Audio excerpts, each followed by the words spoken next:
curso virtual número 1 en América Latina de diseño de guías pedagógicas, didáctica y herramientas para el aprendizaje. Esta vez con una conferencia que para nosotros y para los procesos de nuestras instituciones es muy importante, porque entender la convivencia escolar desde la palabra o el concepto como tal de inclusión y todos esos procesos de formación que llevan a que el ser humano practique los valores y se apropie de la tolerancia, se apropie de ponerse en los zapatos del otro, se apropie de todo lo que tiene que ver con vivir o convivir con el otro. A eso nos tiene convocadas esta tarde la Asociación de Establecimientos Educativos Privados, ADESPRI. Están nuestros coordinadores de algunas de las instituciones. Esta conferencia está quedando grabada para replicarla después con nuestros equipos, para poder hacer un trabajo bien especial. Entonces, doctor Pablo, estamos con usted y lo escuchamos. Bienvenido siempre a ADESPRI. Gracias por atender siempre nuestras. Bueno, muy buenas tardes para todos, muy amables. Hoy voy a hablarles de convivencia escolar incluyente y procesos de evaluación formativa. Para mí es un binomio perfecto porque en las instituciones educativas donde se convive y donde se aplican evaluación formativa, sin duda hay progreso. Así que les voy a hablar de la importancia que tiene la convivencia y la evaluación formativa en el buen ambiente y el progreso académico que merecen experimentar pues todas nuestras instituciones educativas, ¿verdad? Así que la charla que les ofrezco es desde un enfoque y marco fundamentalmente pedagógico, pues quien les habla es un pedagogo, así me conocen la gran mayoría de ustedes. Seguro ustedes están enterados de cómo el maltrato, el acoso en sus numerosas manifestaciones o lo que llaman bullying, destruye a un ser humano, no solo a la persona directamente implicada, destruye a su familia y a toda una sociedad. El acoso permanente es capaz de deteriorar la salud mental de un niño, niña, adolescente o joven. Aumenta el estrés, produce depresión, ansiedad, sensación de soledad, de abandono, de tristeza, pocas ganas de vivir. En algunos casos los lleva incluso al suicidio, colegas, y ustedes lo saben muy bien, han visto los medios de comunicación, cómo pasa eso en Estados Unidos, en Europa, en Asia, en nuestro país, aquí en toda América Latina. Realmente esto jamás lo debe permitir una institución educativa porque nunca un padre debería ver a su hijo suicidarse por bullying. Eso jamás debería pasar, ni nunca más debería volver a pasar. Pero, colegas, si no se construye una ruta de atención integral que atienda todas las formas de violencia o acoso, en cualquier momento podemos ser víctimas en nuestra institución educativa, ¿verdad?, de una situación de bullying como las que en la actualidad se producen en la aldea global. Y en cuanto al segundo componente de esta charla, me refiero a la evaluación. Recuerden que esta charla tiene dos componentes: uno, convivencia; dos, evaluación formativa. En cuanto a este segundo componente, recordemos que un proceso de evaluación centrado en la calificación o solo en los resultados, o asumiendo el concepto de evaluación de esas concepciones que son solo para verificar si el estudiante sabe o no, una concepción sumativa, eso sin duda ha generado y sigue generando un gran daño en los estudiantes y pues como consecuencia incrementa el malestar, contribuye sin duda a deteriorar el buen ambiente que necesitamos experimentar cotidianamente en nuestra institución educativa. Dentro de un rato voy a compartirles un material, una diapositiva, respecto a estos dos asuntos, convivencia y evaluación formativa. Recordemos que el manual de convivencia es nuestra brújula de navegación para asegurar la inclusión y el buen trato en nuestra institución educativa.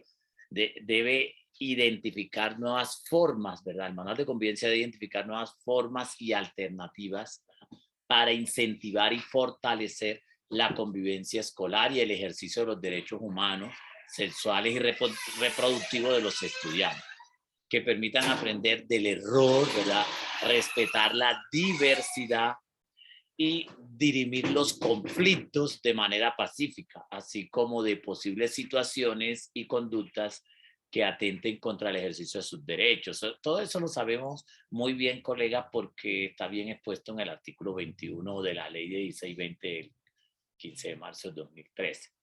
Si bien es cierto que las instituciones educativas son autónomas en el diseño y acuerdo de su manual de convivencia y sistema institucional de evaluación, es importante recordar que es una autonomía en diálogo con el marco jurídico vigente en nuestro país. Es decir, necesitamos que nuestro manual de convivencia esté siempre en concordancia con la Constitución política y dentro de los límites fijados por las leyes, normas y disposiciones legales, como bien lo indica pues el numeral 3 del artículo 5 de la ley 1620. Recuerden que si tenemos presente esto y además actualizamos, construimos y evaluamos nuestro manual de convivencia, asegurando la participación de la comunidad educativa integrada por los estudiantes, padres y madres de familia, acudientes, docentes y directivos docentes, ¿verdad? Bajo la coordinación naturalmente del Comité Escolar de Convivencia, porque el Comité Escolar de Convivencia es el responsable de la actualización del manual de convivencia y luego pues sí se lo pasa al Consejo Directivo para su respectiva validación. Si eso lo hacemos, así como lo establece el artículo 29 del decreto 1965 de 2013, pues si así lo hacemos, no deberíamos presentar problemas con nuestros papitos o acudientes. Mucho más, colegas, si existe constancia de que la comunidad educativa lo conoce, además de estar aprobado por el Consejo Directivo, después de que el Comité Escolar de Convivencia hizo sus respectivos ajustes finales. Recordemos que los problemas de implementación del manual de convivencia surgen en otras, entre otras causas, ¿no? Por establecer normas y sanciones por desconocimiento del marco jurídico, entre los que pues no se puede ser ajeno a las sentencias de la Corte, y justamente por no tenerla en cuenta vienen los problemas que se nos presentan y que todos ustedes conocen y que vienen saliendo hasta en los medios. Además, no deberíamos presentar problemas mayores si aplicamos cotidianamente los principios de participación, de corresponsabilidad, de autonomía, diversidad e integralidad dentro de la comprensión de la inclusión, respetando el derecho a la defensa. Vean, colegas, voy a compartirles un material que les va a ubicar bastante en esto que estoy exponiendo.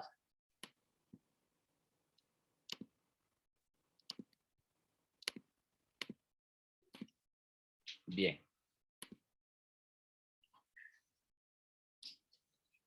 Convivencia escolar incluyente y procesos de evaluación formativa. Recuerden que así le he llamado a esta participación. Muchos de ustedes conocen mi canal, es YouTube, Pablo Romero Ibáñez. Ahí también subo mucha información y ayudas y materiales y estrategias didácticas para realizar mejor nuestro trabajo, ¿vale?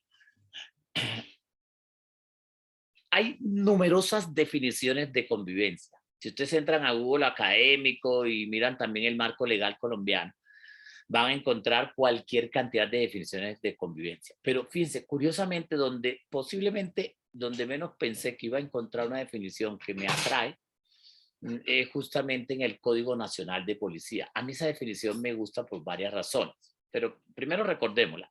La convivencia, entonces, ¿qué es? Es la interacción pacífica. Pacífica no quiere decir pasividad. Somos pacíficos activos. Es la interacción pacífica, ¿verdad? Respetuosa y armónica entre las personas, pero no solo entre las personas, aquí es donde viene lo que me gusta, con los bienes y con el ambiente en el marco de ordenamiento jurídico. Cuando estudié la maestría en bioética, algo que me llamaba la atención con la bioética, que es una ética aplicada, pero como es aplicada, le ha tomado fuerza al concepto de ética tradicional.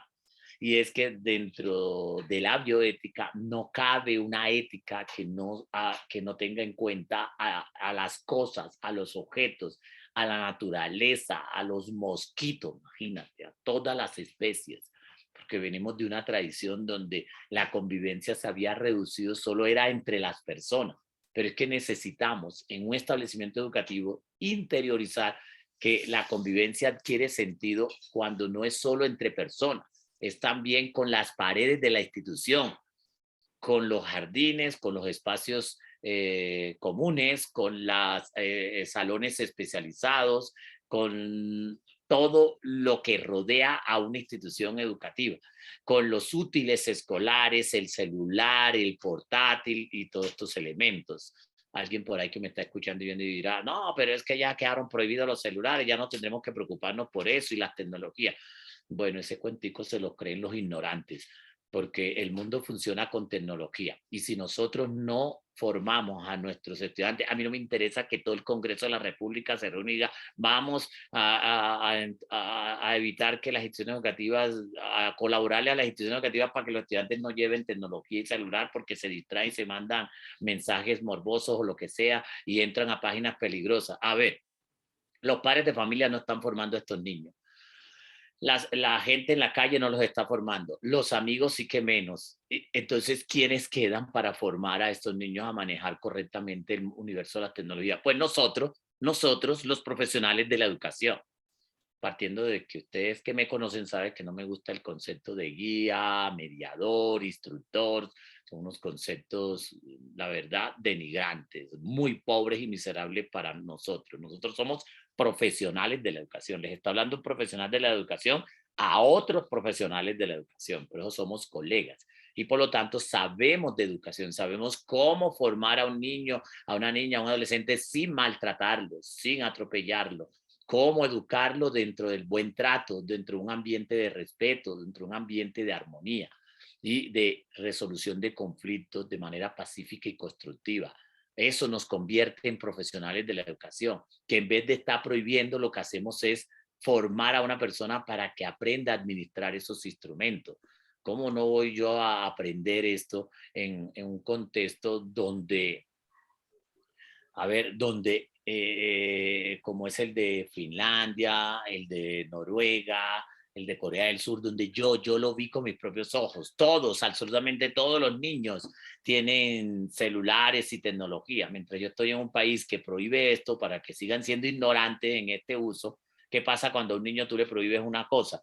Pues que termina llegando a su casa y dice, ay, ahora sí, aquí en mi casa sí lo puedo usar. Ahí es donde se morbosea y con más razón va a querer bajar lo que no debe. Pero cuando ese muchachito ha sido formado en institución educativa para que utilice este aparato para administrar conocimiento, es decir, para una gestión de conocimiento, para que baje programas, software, aplicaciones educativas, científicas, históricas, culturales, de investigación, de innovación, de actualización. A ver, tenemos a otro sujeto. Estamos muy lejos en algunos contextos escolares de comprender qué es educar. Educar no es prohibir, educar es formar a otro sujeto y formarnos nosotros también mismos, pero formar a otro sujeto, sobre todo un menor de edad, a que aprenda a interactuar con el mundo que le rodea. Y el mundo de hoy es un mundo altamente tecnológico y si nosotros no los formamos a que manejen adecuadamente las tecnologías, preguntémonos, ¿quién lo va a hacer? Terrible, lo harán las malas influencias. Ahí sí que grave. Hagámoslo nosotros y así construiremos una mejor sociedad y no tendremos que tener miedo de que el muchachito va a ser absorbido e influenciado y manipulado por las redes sociales o por la internet y el celular y las tabletas digitales, ¿verdad? Bien, entonces, ¿qué es convivencia escolar? Ahora, desde un documento que para mí es muy valioso, la Guía 49, ustedes saben que sigue siendo vigente para actualizar el manual de convivencia la ley 1620 de 2013, el decreto 1965 de 2013, ¿verdad? Si es para actualizar la evaluación, pues el decreto 1290, pero para fundamentarnos a nivel pedagógico en el manual de convivencia, pues está la guía 49, que es la que reglamenta el decreto 1965, siguen siendo vigentes, más la sentencia de la Corte, ¿verdad? Más pues el decreto 1075 de 2015, que es el decreto único reglamentario del sector de educación, y sigue siendo vigente pues la ley 1098, Código de Infancia del 2006, Código de Infancia y Adolescencia. Y naturalmente la primera es la Constitución Política nuestra. Yendo a ese documento, que es valioso y que yo he visto que hay instituciones educativas que han actualizado su manual de convivencia sin la presencia de este documento, me parece grave. Me estoy refiriendo a la guía 49, aunque yo sé que la mayoría de ustedes lo han hecho con la guía 49, me parece muy bien. Allí dice que la convivencia escolar se puede entender como la acción de vivir en compañía de otras personas en el contexto escolar y de manera pacífica y armónica. ¿Qué le falta a esa definición? Incluir lo que aporta la bioética y que quedó en el Código Nacional de Policía. Es decir, aprender a vivir con los bienes, con los objetos, ¿verdad? Ok. Pero bueno, preguntemos, ¿qué componentes se deberían tener presente en una convivencia significativa? ¿Qué se debería tener en cuenta? Definitivamente los principios. Y estos principios uno los ve en la ley 1620 como un documento por el cual se pasa muy rápido. Y resulta que los principios es algo que tú debes asumir todos los días. Es que casualmente el sentido de que a algo se le llame principio es que forma parte de tu vida, parte de tu vestuario, parte de tu pensamiento, de tus neuronas, de tu sangre. Es algo con lo que tú caminas todos los días. Entonces partamos por ahí, que hay unos principios que son el de participación, corresponsabilidad, autonomía, diversidad, integralidad. Dentro de un momento hablo algo de ellos. Voy a presentarles una estructura general de lo que hay que tener presente. Entonces, en esos principios de participación, corresponsabilidad, autonomía, diversidad, integralidad, dialogan con otros principios que dentro de un momento les voy a citar, que son los principios de la inclusión, y dialogan con otros principios que son los principios de los procesos de evaluación. Y esto no me los estoy inventando, está dentro del marco jurídico colombiano. Pero resulta que para uno administrar una ruta de atención integral para la convivencia escolar y asegurar que haya un ambiente de buen trato, de respeto, de amabilidad entre toda la comunidad, es importante que interactuemos con 4 componentes claves que tienen que ver con la promoción, la prevención, la atención y el seguimiento. Es decir, la ruta de promoción, la ruta de prevención, la ruta de atención y la ruta de seguimiento. Yo he notado que se mencionan en muchos manuales de convivencia, pero no están redactados a nivel de estrategias pedagógicas de cómo voy a lograr que eso no solo quede como carreta, como si fuera un documento de abogado que quedó allí ya. No, señor. Necesitamos que eso, además de que se le note las leyes, se le note la mano de un abogado, se le note también la mano de pedagogos. Por eso hoy decidí darles una charla desde la postura de la pedagogía para pedagogos, profesionales de la educación. Y desde la pedagogía necesitamos que a todos estos componentes que estoy mostrándole acá, que está dentro del marco jurídico, tengan, sean administrados por estrategias pedagógicas claras, verificables, que se puedan oler, que se puedan tocar y que cualquier profesor lo pueda implementar, y cualquier directivo y profesor lo puede implementar, y los estudiantes lo conozcan y los padres de familia naturalmente. Entre más sencillo, más didáctico redactemos el manual de convivencia, más nos haremos entender con los padres de familia, porque hay unos manuales de convivencia que parecen, son unos tratados de la NASA. Oiga, uno dice, wow, ¿eso qué pasó? ¿De qué sirvió que lo hayan mandado a hacer? De ahí la importancia, fíjate, que el manual de convivencia se ha redactado con presencia no solo de directivos y profesores, sino también con la presencia de estudiantes, para que los estudiantes puedan a tiempo decir, uy, yo no entiendo eso, ¿qué es lo que ustedes quieren decir? A mí me gustaría que para que mis compañeros lo entiendan, mejor diga así y así, así. Pocos manuales de convivencia he visto redactados para que lo entiendan los niños, está más redactado para que lo entiendan expertos. Ahí nos estamos equivocando. ¿Cómo administrar un manual de convivencia que ni siquiera lo entienden los estudiantes? A ver, empecemos por ahí. Si alguien me dice, Pablo, ¿cuál sería la tarea de este año? Para mí la tarea de este año, además de los ajustes que el Ministerio de Educación Nacional estableció con los tiempos de pandemia y ahora con volver a la presencialidad y los protocolos de bioseguridad. Ustedes conocen esos documentos y si alguno no lo conoce, pues ahorita se los adjunto, pero todos ustedes ya lo conocen porque hace rato debieron haber implementado eso. Pero además de eso, para mí una tarea esencial, además de actualizar el manual de convivencia en esos elementos, una tarea esencial este año es volver didáctico el manual de convivencia, es decir, plastilina, y que tenga un lenguaje supremamente sencillo y volverlo cada vez menos extenso, porque se nos vuelve un libro gordo de petete como el PEI que nadie lee. Tenemos unos acuerdos, una responsabilidad y unas estrategias que hay que implementar, pero siempre dentro de un debido proceso, un conducto regular, unos protocolos claros y sencillos y tener el método de cómo vamos a resolver de manera pacífica y construir esos conflictos de manera constructiva, pues porque puede decir, sí, es que nosotros resolvemos nuestros conflictos de manera pacífica y constructiva, wow, y aplicando qué método, no, pues nosotros hablamos con respeto, con cariño, no, eso no es solo hablar, obvio, hay que hablar con respeto y cariño, pero no solo eso, aplicar métodos. A alguien por ahí se le activó el micrófono, eso a veces cuando uno pasa el dedo por el mouse o algo, le agradezco que tengan los micrófonos cerrado, qué difícil avanzar. Bien, entonces, necesitamos tener claro todos los días que un concepto clave de la administración de los manuales de convivencia es la categoría ambiente agradable y la categoría clima positivo. Eso nos lleva a qué? Dentro de un ambiente de buen trato, nos lleva a qué? A lograr consolidar algo que es un sueño, se llama cultura de la paz. Jamás debemos olvidar. Entonces, los principios de una convivencia incluyente, en donde todos quepamos, les decía hace un momento, es la participación, la corresponsabilidad, la autonomía, la diversidad y la integralidad. Seguro usted está notando que de esos 5 hay 2 que tienen una rayita abajo. Eso no fue casualidad que se me fue la mano y puse una rayita, no.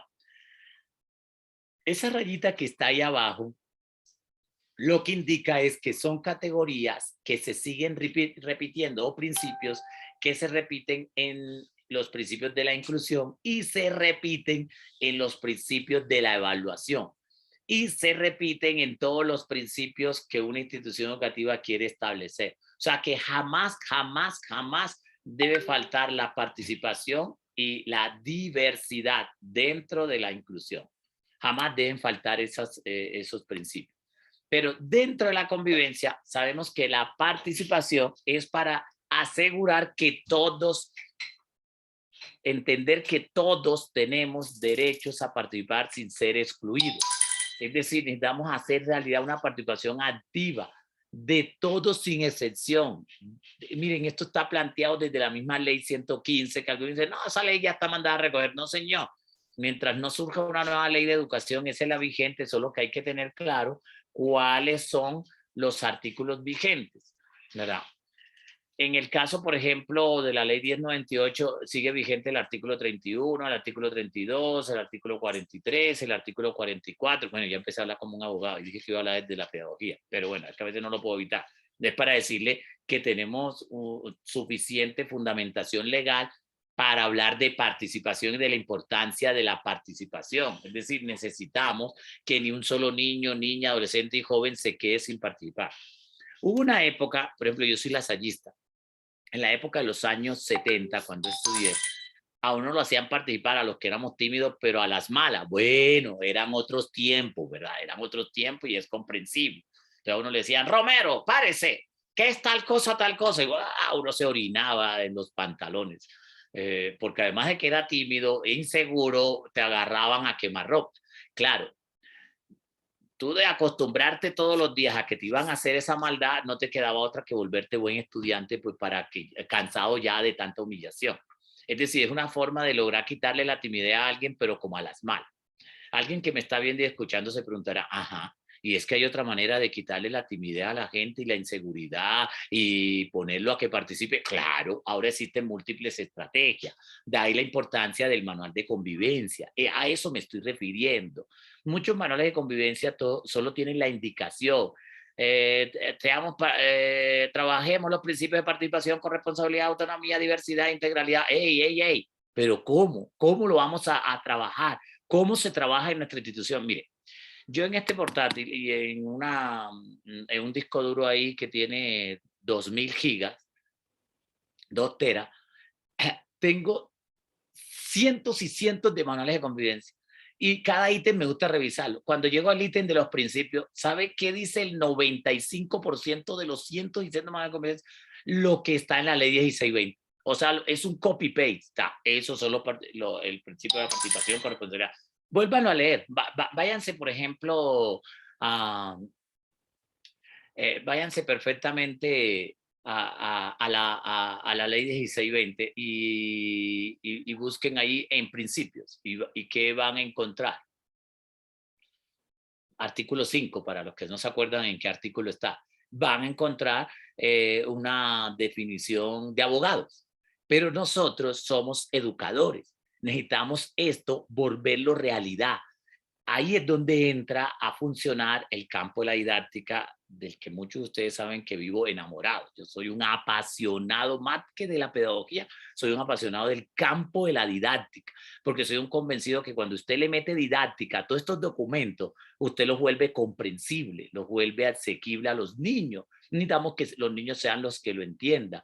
Entonces, allí en participación hay que escribir qué estrategias, qué acciones vamos a desarrollar, qué mecanismo, qué metodología vamos a implementar para lograr que nuestros niños vivan ese principio de la participación, para lograr que los padres de familia, los docentes, los de servicios generales, todos en la comunidad educativa se sientan miembros activos y no pasivos de la institución educativa. En toda institución educativa hay miembros activos y pasivos. ¿Qué es lo que queremos con este nuevo enfoque hoy?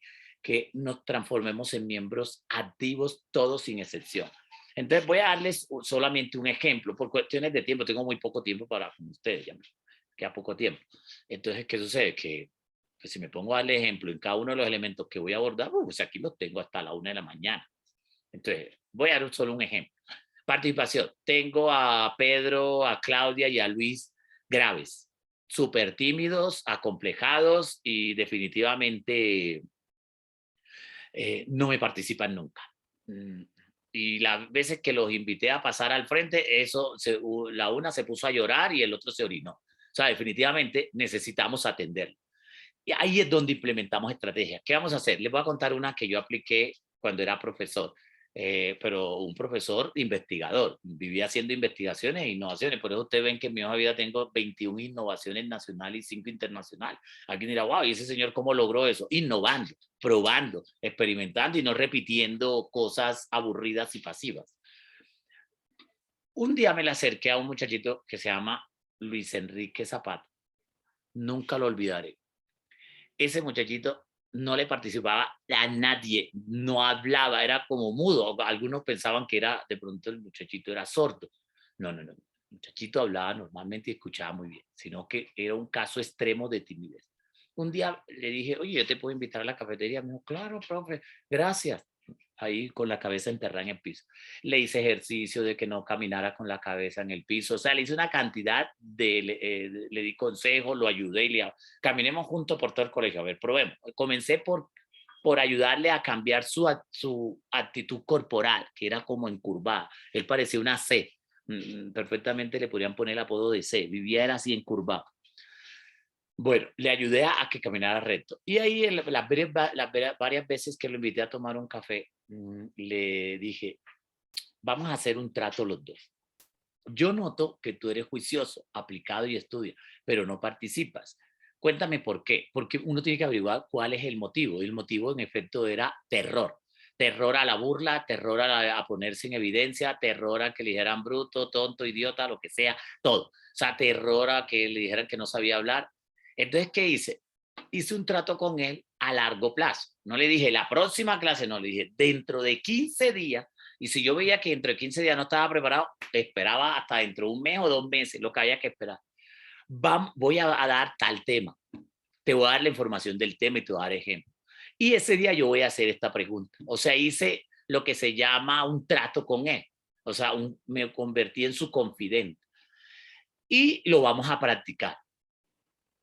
En los tiempos libres que tenga y que me veas por ahí libre, me llama, que va, era tan tímido que no me llamaba, entonces a mí me tocaba ir a buscarlo. Bueno, vamos a practicar, vine a que practiquemos y lo puse a practicar. Si lo haces bien conmigo, con tus compañeros mucho mejor. Bueno, para cortarle la historia, aprendió a responder una pregunta que yo iba a hacer dentro de 15 días. Y yo iba a decir, ¿quién quiere responderle? Pero era una pregunta tan complicada que nadie la iba a saber. Entonces, bueno, como nadie quiere responder, voy a preguntar a dedo. A ver, porque si él alzaba la mano, podían decir, sapo. El contexto es difícil. Entonces dije, como nadie quiere responder, voy a preguntar entonces. A ver, Julanito, y le dije a él y efectivamente se levantó y respondió bien. Después le pregunté, ¿cómo te sentiste? Uy, profe, súper, me sentí el rey del mundo. ¿Te das cuenta que no duele? Podemos seguir practicando. Sí, profe. Después de 3 prácticas ya lo dejé solo, ya no le volví a decir cuáles eran los temas y qué era lo que iba a ver, sino que él empezó a soltarse y se empezó a soltar en las demás áreas. Acabo de dar uno de los miles de estrategias que se pueden implementar para lograr que los niños tímidos, acomplejados, aterrados, miedosos, empiecen a participar. Y de esta manera estamos haciendo realidad un principio hermoso de nuestro manual de convivencia que está en la ley 1620 y citado en el decreto 1965, que es la participación. ¿Qué pasa con la corresponsabilidad? El Estado colombiano, desde hace rato, desde el año 2013, dejó claro que necesitamos que tanto la familia como los establecimientos educativos, como la sociedad y el mismo Estado deben asumir la responsabilidad de la formación de niños ciudadanos, adolescentes, jóvenes, adultos ciudadanos. ¿Y qué es formar un ciudadano? Es promoverlo, es formarlo en principios, valores, conocimiento de la Constitución y la importancia del actuar según el marco jurídico de manera correcta, prudente, aplicando inclusión y buen trato. Es decir, que la corresponsabilidad nos compromete a todos no solo a formar, ¿verdad? No solo a formar personas que sepan cosas, sino también a formar personas que sean ciudadanos, que vivan valores y principios. Pero aquí es donde viene la contradicción. Todo esto es muy bonito, ¿no? Entonces, porque más de una pregunta que debe estar detrás de la pantalla es, oye, sí, eso está en la ley, pero realmente eso no se aplica. ¡Ajá! Preguntémonos por qué no se aplica. No se aplica justamente porque no se establece procedimientos, estrategias y metodología de cómo voy a lograr esto, ¿verdad?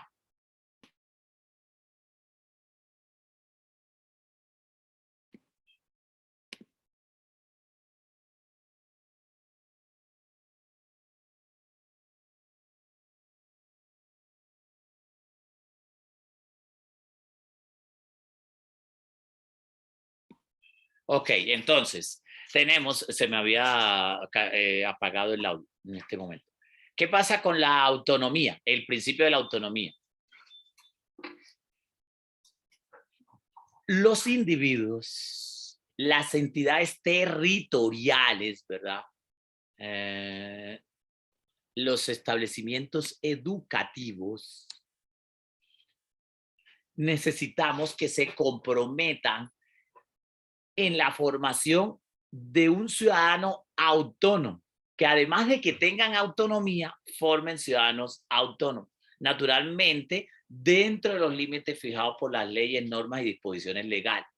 A su vez, las instituciones educativas son autónomas de redactar, construir sus proyecto educativo institucional, su manual de convivencia, su sistema integral de evaluación, su autoevaluación institucional, sus planes de mejora y proyectos específicos de la institución. O sea, las instituciones son autónomas de hacerlo, pero siempre dentro de un marco jurídico, no por encima, sino miren las consecuencias de numerosas instituciones educativas que se les va la mano. Hay instituciones educativas donde son tan rígidas en lo del uniforme, que le dicen a los niños hasta cómo deben peinarse, ¿verdad? Cómo tiene que ser el peinado.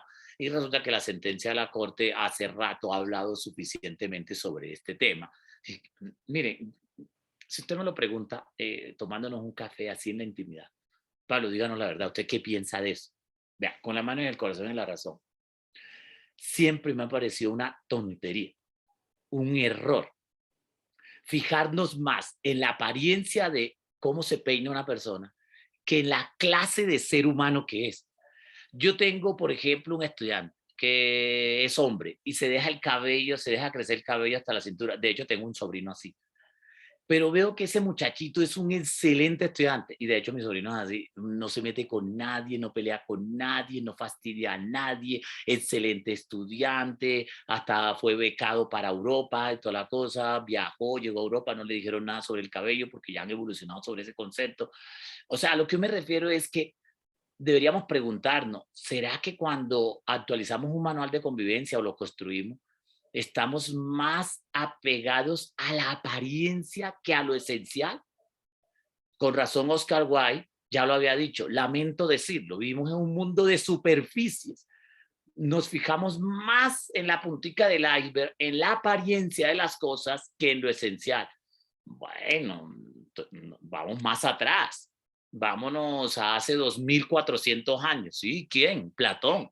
Platón ya lo había planteado, que estamos más fijados en la apariencia de las cosas que en lo esencial, y que el sentido de la educación radica justamente en formar en lo esencial y atravesar, sobrepasar la apariencia de las cosas. Ahí podemos saber que hemos formado a alguien. Ojalá algún día en nuestro país, en Colombia, en América Latina, ojalá de verdad algún día en nuestro país se pueda entender esto, se pueda entender que necesitamos formar a un sujeto en lo esencial y no en la forma y en la apariencia de las cosas. ¿Qué sucede entonces con esto de la diversidad? Pues tiene que ver con lo que acabo de hablar dentro del ítem de la autonomía. Es el respeto, el reconocimiento y valoración de la dignidad propia y ajena, sin discriminación, pues por razones de género, ¿verdad? O de orientación o identidad sexual, etnia o condición física, social o cultural.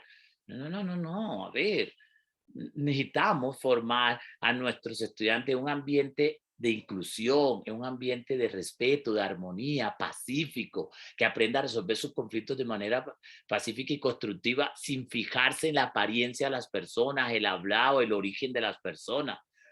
Mandela ya nos los había enseñado. ¿Quién tiene la culpa de nacer donde uno nace? No, es que uno no nace uno no nace ni mala ni buena gente, a uno lo vuelven así. ¿Y qué culpa tiene uno de haber nacido blanquito, moreno, negro, pálido? ¿Qué culpa tiene uno de haber nacido bajito y no nacer alto? ¿Y por qué culpa tiene uno de no haber nacido con el referente estético que plantea esta sociedad equívoca? No, a ver, uno no tiene la culpa de esa, pero uno sí tiene la culpa de lo mala gente que uno es o de lo muy buena gente que uno es. ¿Ves? De eso sí tenemos la culpa. De lo que decimos, por ejemplo, ahora mismo yo soy responsable y asumo la responsabilidad de lo que estoy diciendo, y también asumo la responsabilidad de mis acciones, pero que a mí no me vengan a juzgar por mi apariencia. No, eso es de personas primitivas, paleolíticas, neandertales. Y hoy es justamente eso, necesitamos formar una sociedad que vaya más allá del juicio de la apariencia. Entonces, ¿qué pasa con esto de la integralidad? Pues que la filosofía del sistema de convivencia necesitamos que sea integral, que promueva la educación para la autorregulación, ¿verdad? Para la autonomía del individuo, una educación para la sanción social, que comprenda, que estos nuestros niños desde pequeños comprendan, niños y niñas comprendan que vivimos una sociedad con normas, con leyes, que no vivimos solos, vivimos con el otro. Entonces, que no basta solamente con saber cosas, con ser bueno en matemática, en artística, en ciencia, lengua castellana, idioma, informática y tecnología, educación física. No basta con ser bueno en lo cognitivo, en las diferentes disciplinas del saber. Es importante en esta sociedad adquirir inteligencia social e inteligencia emocional, porque de lo contrario pagamos las consecuencias. ¿Cuánta gente no llega todo hecho un profesional a una empresa, pero por imprudente, sapo, lambón, metiche, jetón, lo sacan, va para afuera? Ay, pero yo tan preparado, ¿por qué me sacan? Por imprudentico, yo, por estar diciendo lo que no debe y en el momento que no debe. Entonces, que nuestros hijos y nuestros estudiantes no paguen las consecuencias de no haber recibido esos principios. Entonces, fíjese, lo que yo acabo de hacer hoy, y no me interesa no terminar todos los elementos que quisiera trabajar con ustedes, no me interesa, pero me dije, sí quiero que esto quede claro, que los principios no pueden seguir siendo unos conceptos vacíos que están en una ley 1620 y citados en el decreto 1965, que no sigan siendo unos conceptos vacíos o que se citan en los manuales de convivencia y ya vea, cumplí, aquí están los principios, sí ve que aquí están, pero resulta que eso no tiene estrategia, no tiene mecanismos de implementación, no se siente ni se vive todos los días. Mire, si esto se viviera todos los días, ya estaríamos cumpliendo todo lo que queremos en el manual de convivencia. Imagínense que esto se complementa con los principios de ¿qué? De la educación inclusiva. En la educación inclusiva hablamos de ¿qué? De la importancia de ser interculturales. No se puede ser incluyente si no se es intercultural. ¿Y qué es intercultural? A ver, es una persona que convive con otras representaciones culturales. ¿Qué es una persona intercultural? Es una persona que no tiene ningún problema con el juicio arbitrario de la apariencia u origen de las demás personas. Es una persona que convive con los migrantes, no lo juzga. Sí, puede que un migrante robó, asesinó y violó, pero no por eso usted ahora va a creer que todos los migrantes son eso, como le pasó a una alcaldesa por ahí cuyo nombre no quiero mencionar. Y el lío que se ganó, por eso, justamente por estar juzgando a unos migrantes, a todos los migrantes, juzgarlos por el error de algunos pocos. Necesitamos que para que haya inclusión en nuestro sistema educativo, la calidad sea para todos, no que calidad para uno y para otro no. Necesita, y cuando hablamos de calidad, estamos hablando de excelencia, un producto novedoso, actual, valioso, que ayuda a que un estudiante aprenda mejor, esté al día, esté fundamentado, le vaya muy bien en las pruebas a ver y le vaya sobre todo lo más importante, que no son las pruebas a ver, pero tenía que mencionarla, pero hay algo más importante, que le vaya bien en la vida, en sus sueños profesionales, psicosociales, afectivos, en fin. Diversidad. ¿Se dan cuenta? Por eso tiene la rayita. Siempre está presente. Es decir, necesitamos definitivamente todos los días trabajar la diversidad. ¿Y qué es trabajar la diversidad? Aprender a convivir con la diferencia. ¿Cómo le cuesta a la gente aprender a convivir con la diferencia? La pertinencia, es decir, dar a todos lo que justamente necesitan. Y hay pertinencia cuando yo le doy a Carlos lo que necesita Carlos y le doy a Luis lo que él necesita. Resulta que Carlos va volando. Necesito que profundice más porque él puede volar más. Pero Luis no va ni siquiera al ritmo de los regulares. Necesito darle lo mínimo para que por lo menos pueda aprender, pasar el año y por lo menos aprender con lo mínimo. Eso es pertinencia. En cambio, la participación de la cual ya les hablé, vamos a asegurar que ni un solo niño se quede sin participar. Mejor dicho, pongámonos este compromiso. Al mes, yo debo haber logrado que el 100%, cada mes, tenemos 10 meses, cada mes debo lograr que todos participen. Imagínate que lo logres de matemáticas, de ciencias, de sociales, ¡wow! Acabaríamos con la timidez. Pero recuerden, sin aplicar la que a mí me aplicaron, sin aplicar la que a mí me aplicaron. Es decir, vamos a lograr que participen sin violentar a nadie. Y equidad, definitivamente, vamos a darle a cada quien lo que necesita. Es que equidad no es no es dar así a montones y tirar para el aire y que cada quien lo agarre, lo que le caiga a cada quien. No, la esencia de la equidad es que no se queda nadie sin recibir lo que justamente necesita para hacer realidad su proyecto de vida. Pero mira, si nosotros revisamos los principios, ¿verdad? Los principios en los procesos de evaluación, vamos a observar que se vuelve a repetir el concepto de equidad, de participación y de pertinencia. ¿Sí lo ven? O sea, que definitivamente necesitamos que en todo nuestro trabajo, todos los días, asegurar la participación de todos y asegurar la equidad, es decir, darle calidad a todos y justamente darle a cada quien lo que necesita. Pero para que la evaluación sea objetiva, tenga sentido y de verdad sea objetiva, que es uno de los primeros principios de la evaluación, para que nuestra evaluación sea objetiva, necesitamos que la evaluación tenga criterios de evaluación. Y los criterios se administran ¿cómo? Pues con rúbricas de evaluación. Pero la mala noticia que les tengo es que muy pocos docentes trabajan con criterios de evaluación. Eso quedó solamente en la literatura. La esencia de trabajar con criterios de evaluación es que tú realmente los administras con rúbrica de evaluación y el estudiante no conoce esos criterios el mismo día, sino que con anticipación él no solo conoce los criterios, sino que ha participado en la construcción de esos criterios de evaluación. Y eso hace que la evaluación se torne objetiva. Pero una evaluación necesitamos que hoy todas nuestras evaluaciones sean transparentes. Un paréntesis, si alguno quiere profundizar al respecto, baje el documento del Ministerio de Educación Nacional, el manual de la evaluación de desempeños. Ahí escriba así en internet, si quiere, mientras estoy exponiendo, escriba. Para los que no lo tienen, pues solamente lo digo. Manual de la evaluación de desempeños, Ministerio de Educación Nacional, ¿verdad? Transparencia. Pues hay transparencia en los procesos de evaluación cuando se informa oportunamente, tanto al estudiante como al profesor. Hay instituciones educativas que evalúan al profesor a mitad de año y a final de año, con un instrumento, 1, que el profesor no conoce, 2, ni sabía qué día le iban a evaluar, 3, ni sabía que ya lo evaluaron, y 4, no le hacen la retroalimentación objetiva del caso. Ok, entonces, ¿qué sucede, colega? Una evaluación es transparente cuando empieza porque uno es informado a tiempo. Es decir, que a un docente que lo van a evaluar con un instrumento a mitad de año, a final de año, en alguna ocasión se los dije a ustedes, hay que entregárselo en enero. Después, una institución me invitó, de la que había asistido a una charla mía donde yo dije esto, y le pregunté, bueno, ¿y cómo les ha ido con el instrumento que le entregaron los profesores en enero? No, nosotros acá tenemos, pues de hace mucho tiempo hemos trabajado así, nos ha ido bien. Nosotros esa información no se la damos a los profesores, porque es que esos son documentos institucionales. Y yo dije, wow, yo pensé que los documentos institucionales eran de conocimiento público. No, eso es una reserva acá del sumario. Esos son documentos muy reservados del rector y del coordinador. Y los manejamos así, así siempre hemos manejado las cosas. ¿Cómo la ven? ¿Cómo la ven?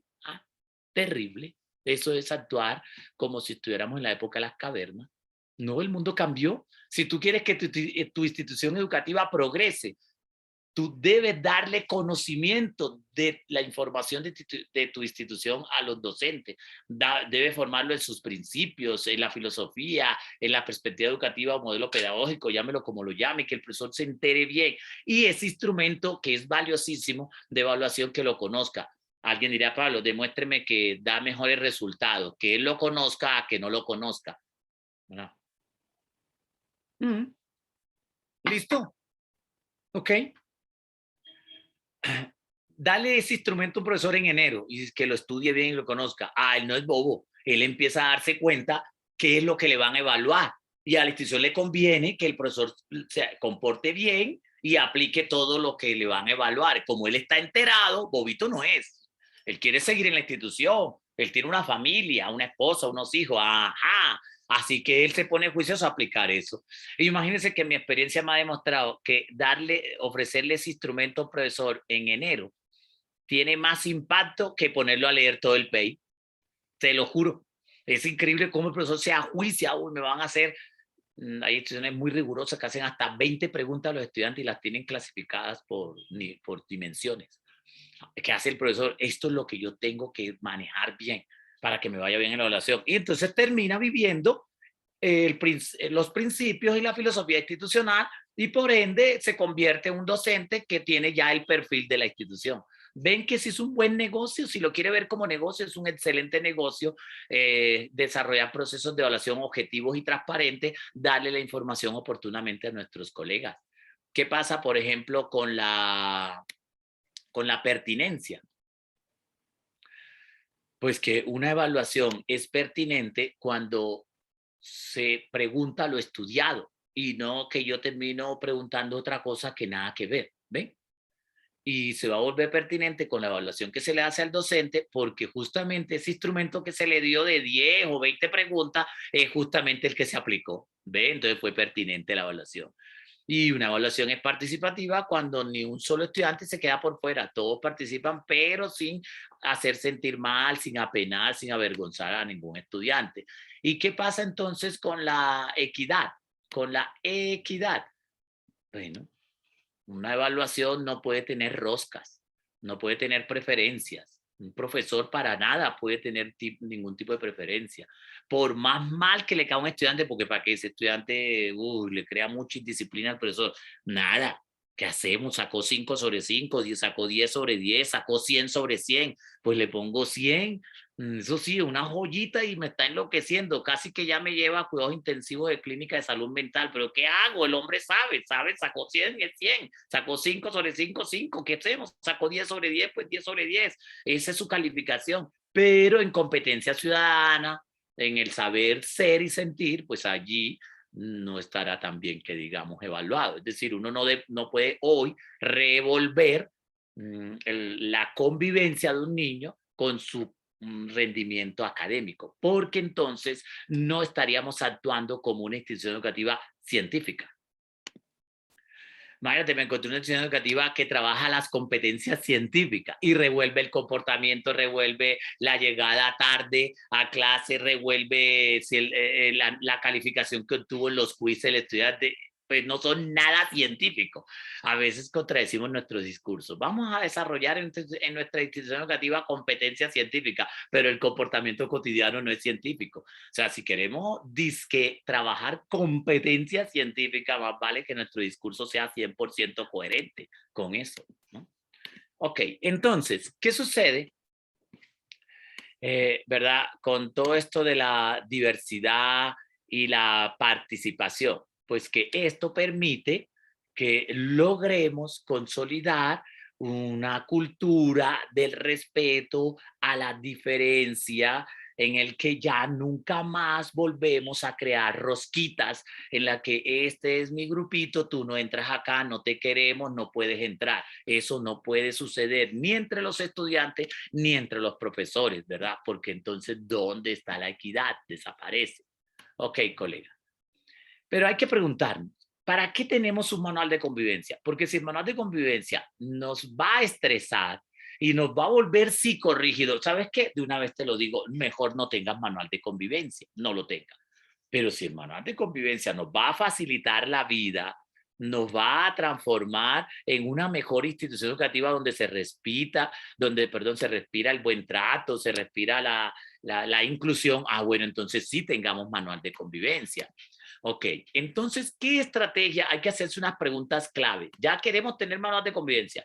Vamos a establecer unas preguntas claves. La primera es, ¿qué estrategia vamos a implementar para que todos conozcan el manual de convivencia? Esa pregunta jamás debe faltar, porque responder estas preguntas nos va a permitir administrar mejor el manual de convivencia. ¿Cómo vamos a asegurar la aplicación amable e incluyente del manual de convivencia? ¿Ven?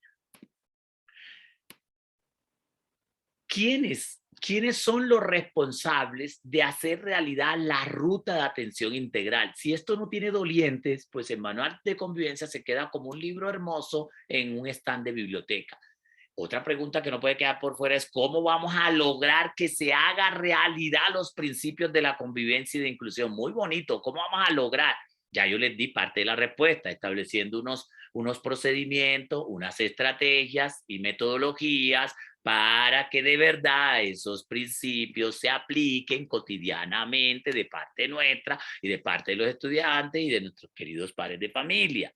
Entonces, ¿cómo vamos a promover la inclusión, el buen trato, la cultura de la paz? ¿Cómo vamos a lograr eso? Por ejemplo, ¿qué conducto regular, debido proceso, protocolos y métodos de resolución de conflicto vamos a aplicar? ¿Ven?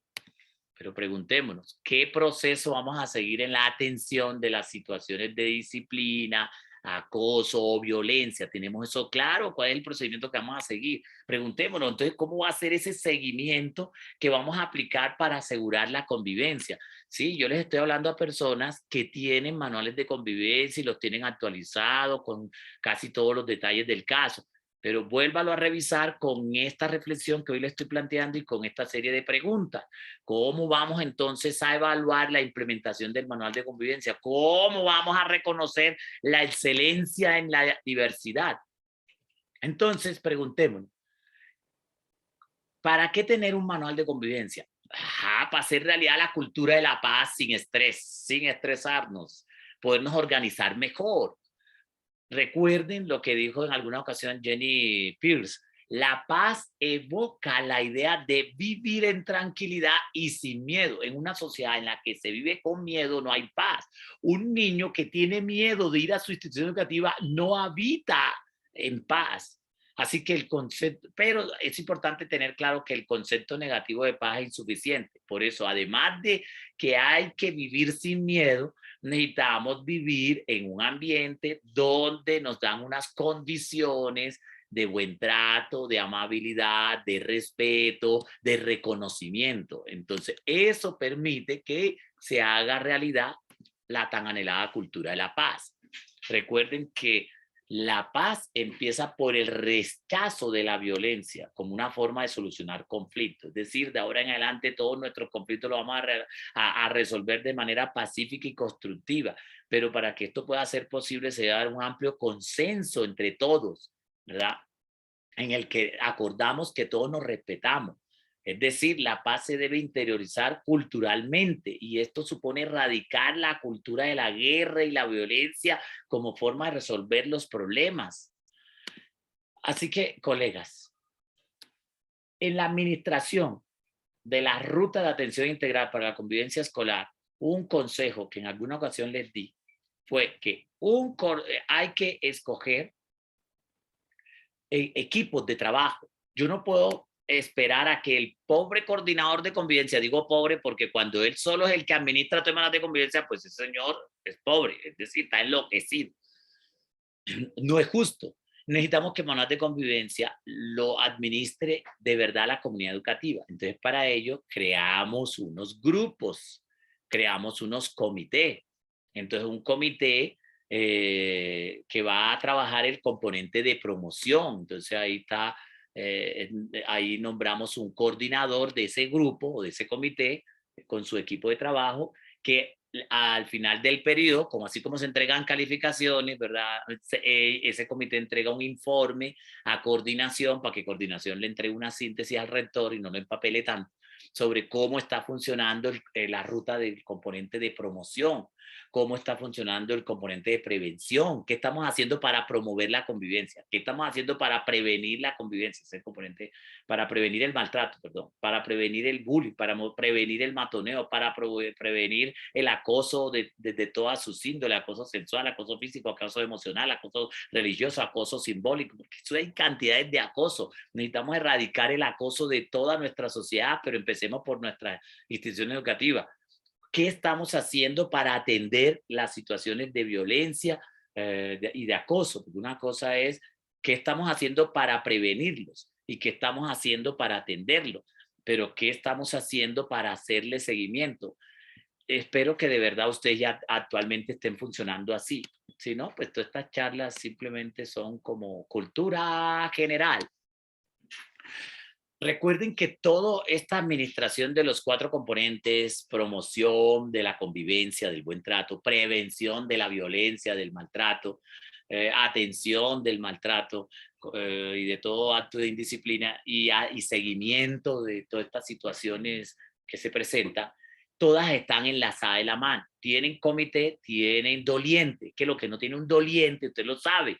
Los que hacemos proyectos de investigación e innovación sabemos que lo que no tiene doliente no funciona. Es decir, llega noviembre y nunca se activó la ruta. Quiere decir que si no se tiene desde ya, hace rato ya empezamos clases, no se tienen estos comités para administrar estos componentes, pues colega, realmente tenemos un manual muerto, es un documento muerto que hace rato le dio de baja, pero nunca se dijo a nadie que se le dio de baja. Miren, colega, voy a entrar a los procesos de evaluación, pero quiero antes mostrarles un ejemplo de cómo se puede organizar manual de convivencia, teniendo en cuenta la ruta de atención integral para la convivencia escolar. O sea, ¿cómo puedo administrar la ruta de atención? Esas son las preguntas. ¿Qué es la ruta? Objetivo, ¿qué define la ruta? Garantía de derechos, componentes de la ruta, compromisos, roles del coordinador, de los profesores, de los docentes, cómo asegurar la activación eficaz de cada componente de la ruta, en fin. Y este es un ejemplo de cómo estructurar todo el manual de convivencia, su portada, tabla de contenidos, presentación, adopción del manual de convivencia, disposiciones generales, marco legal, comité escolar de convivencia, comunidad educativa, ¿verdad? Derechos y deberes, gobierno escolar, ruta de atención integral para la convivencia escolar. Usted lo puede darle otra organización, no hay problema, colega. Solo te estoy dando un ejemplo para los que aún están un poquito colgaditos en fundamentar su manual de convivencia. Cómo vamos a administrar ese capítulo del componente de promoción, del componente de prevención, componente de atención, componente de seguimiento, un capítulo para las normas de presentación personal y comportamiento, el reglamento de uso de espacio y comportamiento, proceso de matrícula, protocolos para la atención en contextos de pandemia, ¿verdad? Y ahora para la presencialidad, y para ello pues hay todo un marco legal que estableció el Ministerio de Educación Nacional y unos documentos pedagógicos para orientar a las instituciones educativas, el directorio y la referencia bibliográfica. Eso es solo un ejemplo, colega, de cómo usted puede administrar eso. Estas son algunas fichas de cómo yo puedo administrar la ruta, el objetivo, actividades, fecha, responsable, indicadores, evidencias de resultados, por ejemplo, para la ruta de promoción, ¿ven? Para la ruta de seguimiento. Son ejemplos de fichas. Entonces, en los procesos de evaluación, colega, ¿qué es lo esencial? Uy, se me fue el tiempo. En los procesos de evaluación, es importante que si usted quiere activar todo un proceso de evaluación formativa, comience por el propósito de formación. No voy a explicar eso porque hace 3 años se los expliqué y creo que la mayoría lo están implementando. Recuerde que un propósito de formación es el tipo de ser humano, el tipo de persona que yo deseo formar durante un año. No lo confunda con logro, indicador, objetivo, estándar, competencia, evidencia de aprendizaje, desempeño, indicadores de desempeño. No, el propósito de formación es el tipo de persona que en mi área deseo formar durante todo el año. Pablo, si juntamos todos los propósitos de formación de todas las áreas, podríamos entonces redactar el propósito de formación de la institución, el institucional. Correcto. Muy bien. Y eso no sería lo mismo que una visión, que una misión, para nada. Recuerden que las visiones y las misiones apuntan más al establecimiento educativo, a la institución como entidad, como empresa, que al ser humano. En cambio, el propósito de formación apunta es a la persona.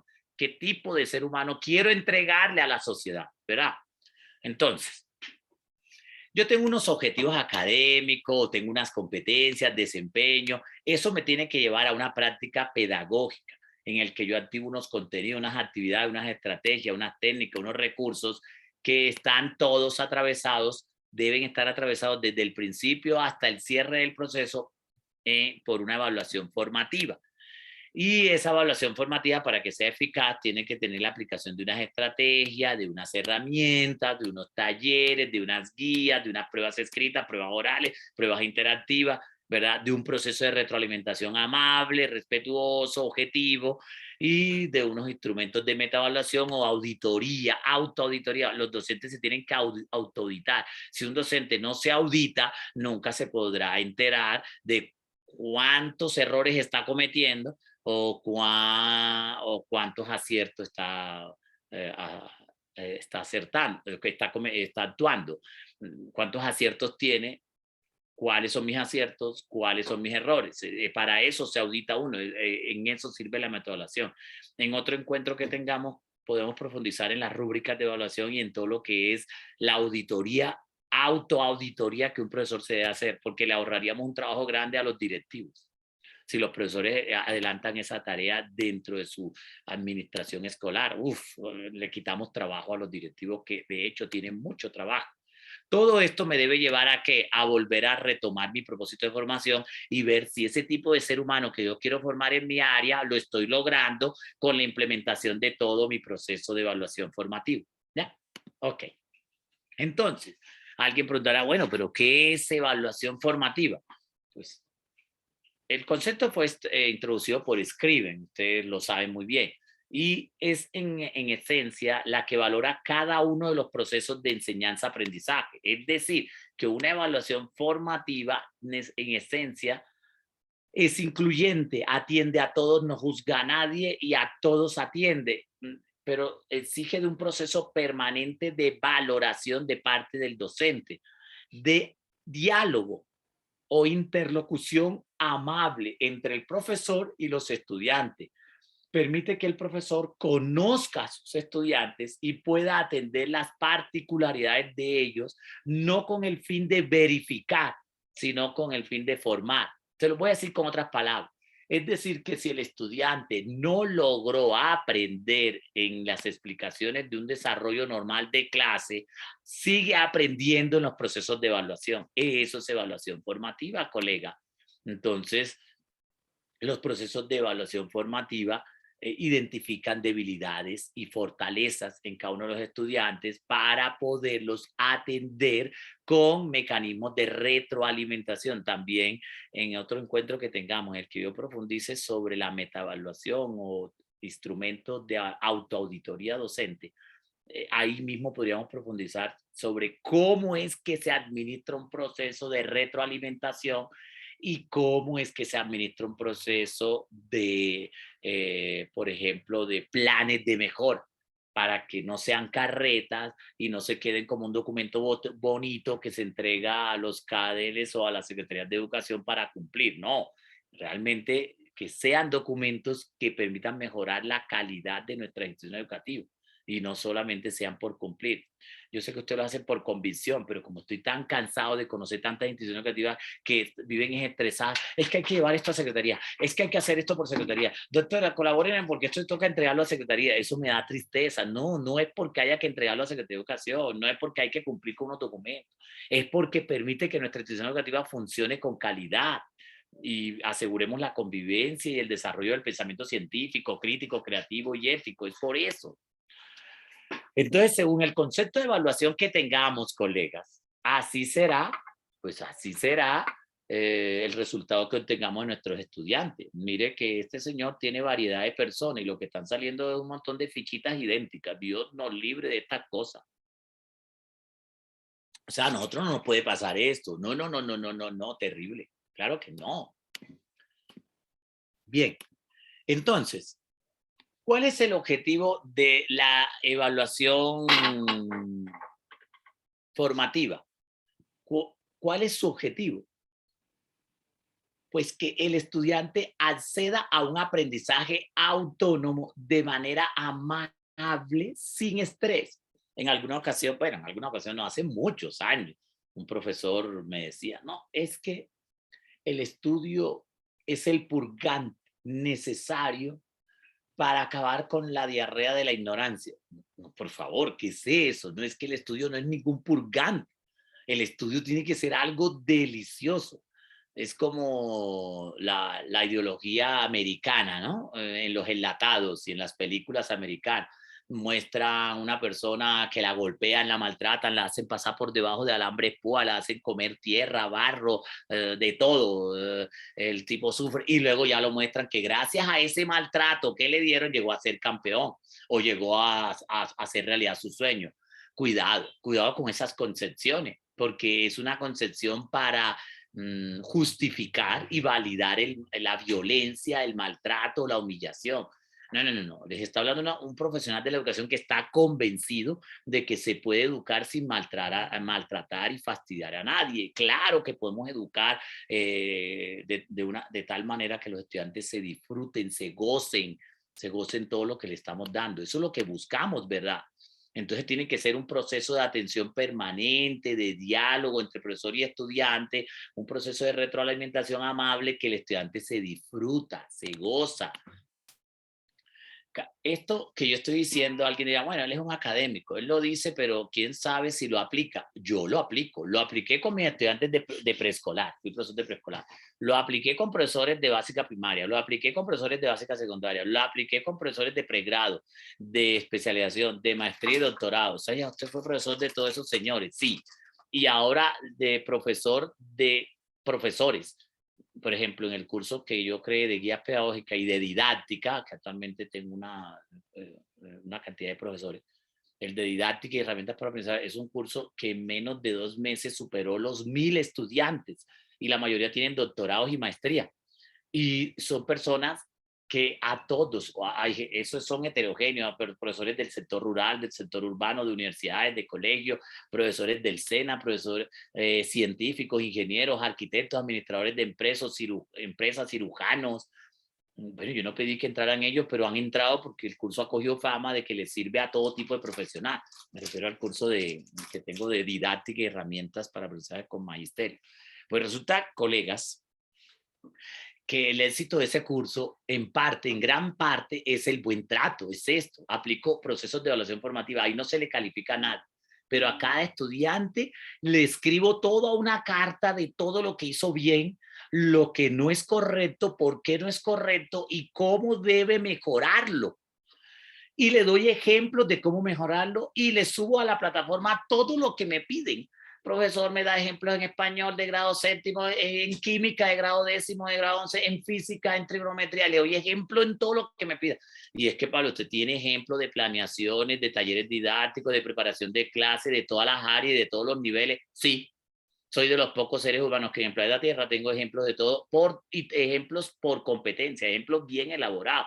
Imagínate, tengo miles de ejemplos de cómo planear y preparar clases aplicando los 6 desempeños: saber conocer, saber pensar, saber hacer, saber innovar, saber ser, saber sentir. Para los que creen que eso no se puede. Claro que sí. Lo que pasa es que el que no prueba un chocolate delicioso, pues jamás sabrá lo delicioso que es.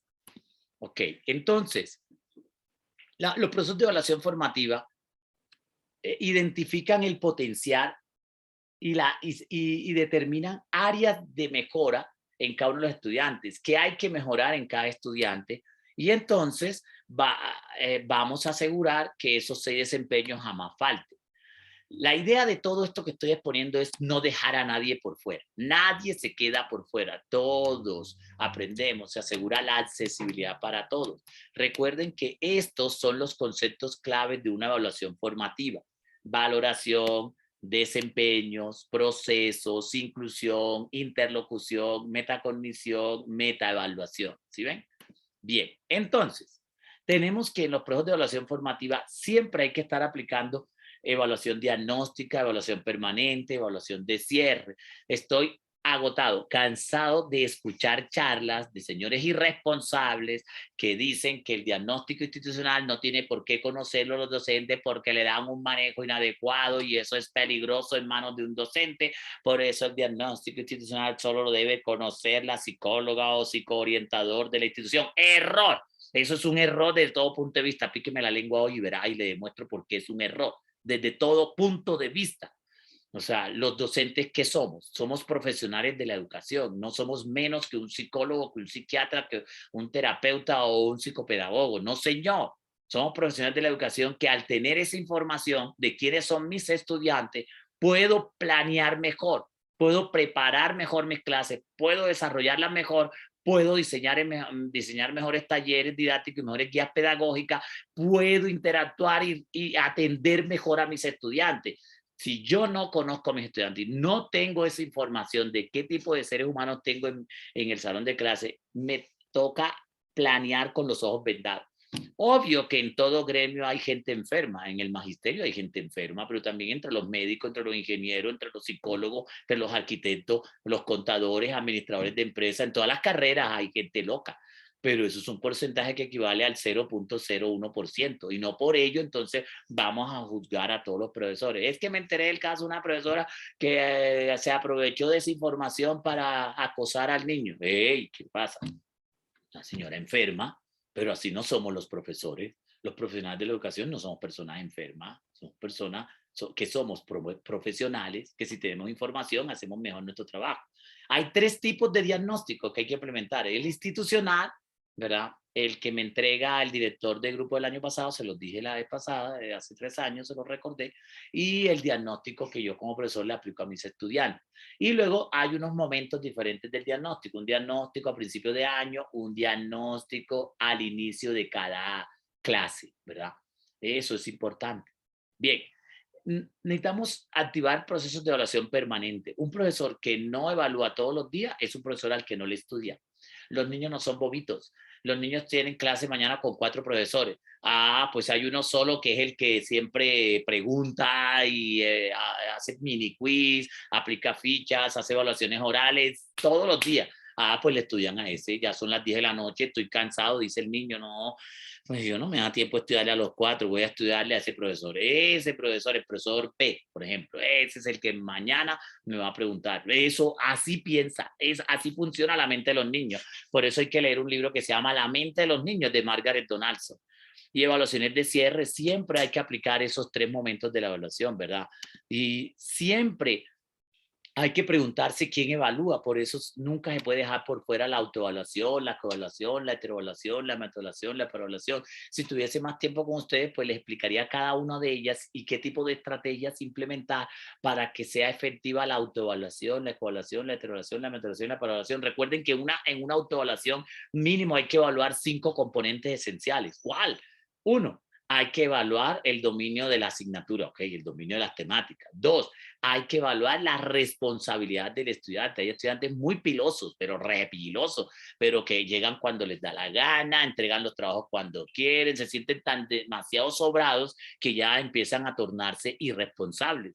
Entonces ahí es donde la autoevaluación tiene que jalarle la orejita y decirle, jovencito, en este mundo no solo basta con saber mucho, hay que ser responsable, llegar a tiempo y entregar los trabajos a tiempo, aunque usted esté sobrado.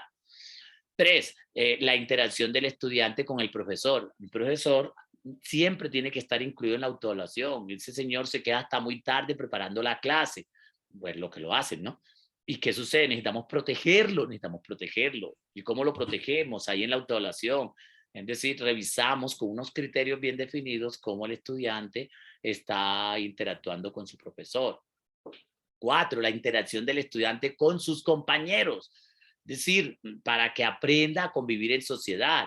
Es decir, siempre nuestros procesos de evaluación tienen el componente axiológico, el componente de ser mejor persona, de formar ciudadanos. Eso no se nos puede olvidar. Una cosa es prometerlo en el PEI, prometerlo en el manual de convivencia y otra cosa es activarlo. Entonces acá te estoy diciendo que eso hay que activarlo en la autoevaluación. Y 5, a un estudiante hay que evaluarle su relación con el entorno, con los objetos, con las cosas. Y con esto estoy aplicando las 2 definiciones de convivencia, la del Código de Policía y la definición de convivencia de la Guía 49. Entonces, jamás olvidemos, autoevaluación, evaluarse a sí mismo. Coevaluación, nos evaluamos todos, todos contra todos. Heteroevaluación, el profesor evaluando a los estudiantes. Metaevaluación, el profesor evaluando su propia evaluación, sus propios diseños de clase, evaluándose a sí mismo con rigor y tomando decisiones. Para evaluación, la evaluación de colegas, de pares académicos. Es importante someternos a evaluaciones de pares académicos. Entonces, miren, colegas, se me va acabando el tiempo porque quiero abrir un pequeño espacio de preguntas con ustedes.